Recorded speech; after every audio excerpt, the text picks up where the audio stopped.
क्या आप तसव्वुर कर सकते हैं कि साल 2026 में दुनिया के सबसे बड़ी सुपर पावर अमेरिका एक ऐसे मुल्क से हार जाए जिस पर वो पिछले 40 साल से पाबंदियां लगा रहा है। ये कोई आम बात नहीं बल्कि ये दावा है प्रोफेसर साइन का, जिनकी 2 पेशनगोइयां पहले ही सच साबित हो चुकी हैं और अब तीसरी पेशनगोई सबसे ज्यादा खतरनाक समझी जा रही है। ये वो जंग हो सकती है जो सब कुछ बदल दे और कोई कॉन्स्पिरेसी थ्योरी नहीं बल्कि एक गेम थ्योरी एक्सपर्ट की वार्निंग है जो अब हकीकत बनती जा रही है। अगर ये सच साबित हुई तो अगले चंद महीनों में आपके बैंक अकाउंट का पैसा अपनी वैल्यू खो सकता है और दुनिया का पूरा निजाम बदल सकता है। इस वीडियो में हम इस हिडन रियलिटी को समझने की कोशिश करेंगे कि आखिर ऐसा क्या हो रहा है जो मेन स्ट्रीम मीडिया आपको नहीं बता रहा। साइन की पहली पेशनगोई ये थी कि डोनाल्ड ट्रंप दोबारा इलेक्शन जीत जाए और ऐसा ही हुआ। First is that Trump will win in November.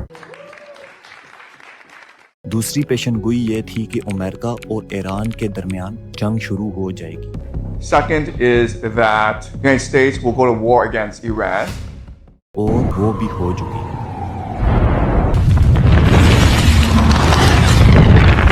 लेकिन तीसरी पेशनगोई सबसे ज्यादा शॉकिंग है। इस जंग में अमेरिका को शिकस्त हो सकती है। ये बात सुनने में अजीब लगती है क्योंकि अमेरिका दुनिया के सबसे ताकतवर फौज रखता है।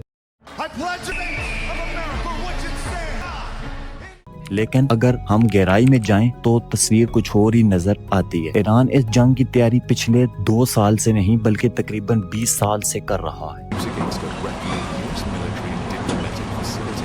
इनके नजदीक ये एक फैसला कन जंग है। उन्होंने पहले होने वाली झड़पों में सिर्फ हमले नहीं किए बल्कि अमेरिका और इसके इत्तेहादियों के डिफेंस सिस्टम को बहुत गौर से समझा। फिर उन्होंने वक्त लिया अपनी हिकमत अमली को बेहतर बनाने के लिए। ईरान की सबसे बड़ी ताकत ये है कि वो बराह रास्त जंग नहीं लड़ रहा बल्कि अपने इत्तेहादी ग्रुप्स के जरिए लड़ रहा है। यमन के हूसी, लुबनान की हिजबुल्लाह, फलस्तीन का हमास और इराक और शाम के मुख्तलिफ ग्रुप्स, ये सब एक बड़ी हिकमत अमली का हिस्सा हैं। इनका असल हदफ सिर्फ फौजी नहीं बल्कि अमेरिका की मैशियत है। ईरान बराह रास्त अमेरिका पर हमला नहीं कर रहा बल्कि इन ममालिक को निशाना बना रहा है जो अमेरिका की मैशियत की बुनियाद है, जैसे सऊदी अरब, यूएई, कतर और बहरीन। सोचें अगर इन ममालिक का बुनियादी निजाम मुतासिर हो जाए तो क्या होगा। मिसाल के तौर पर एक छोटा सा ड्रोन अगर किसी बड़े शहर के पानी के प्लांट को तबाह कर दे तो सिर्फ 2 हफ्तों में लाखों लोग पानी की वजह से मर सकते हैं। ये सिर्फ जंग नहीं बल्कि एक इंसानी बहरान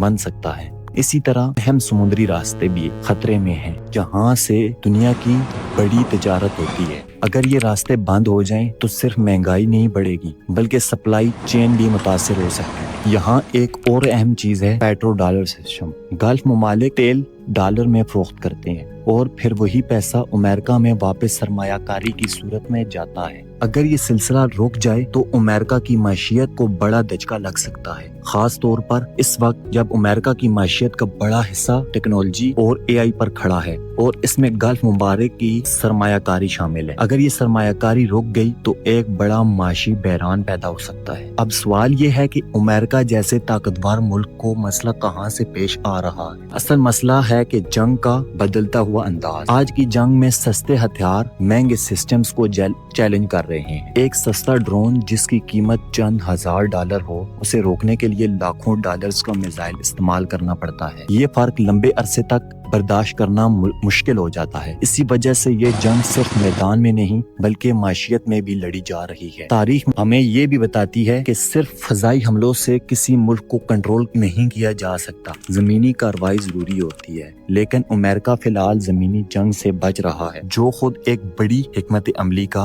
हिस्सा हो सकता है। अब सवाल ये है कि आखिर अमेरिका ने ये खतरा मोल ही क्यों लिया। कुछ माहिरीन के मुताबिक इसके पीछे कई वजूहात हो सकती हैं, जैसे ओवर कॉन्फिडेंस, सियासी फायदे और आलमी ताकतों के पेचीदा मफादात। अगर ये सूरत-हाल इसी तरह चलती रही तो दुनिया एक नई सिमत में जा सकती है जहां एक ही सुपर पावर की बजाय कई ताकतें होंगी। आखिर में बात सादा है कि ये जंग जीत कर भी अमेरिका हार सकता है क्योंकि ये इसके निजाम को कमजोर कर रही है। अब आप क्या सोचते हैं, क्या वाकई दुनिया एक बड़ी तब्दीली की तरफ जा रही है? अपने राय कमेंट्स में जरूर बताएं और अगर वीडियो पसंद आए तो उसे शेयर करना ना भूलिए। तो मिलते हैं नेक्स्ट वीडियो में, तब तक के लिए अल्लाह हाफिज।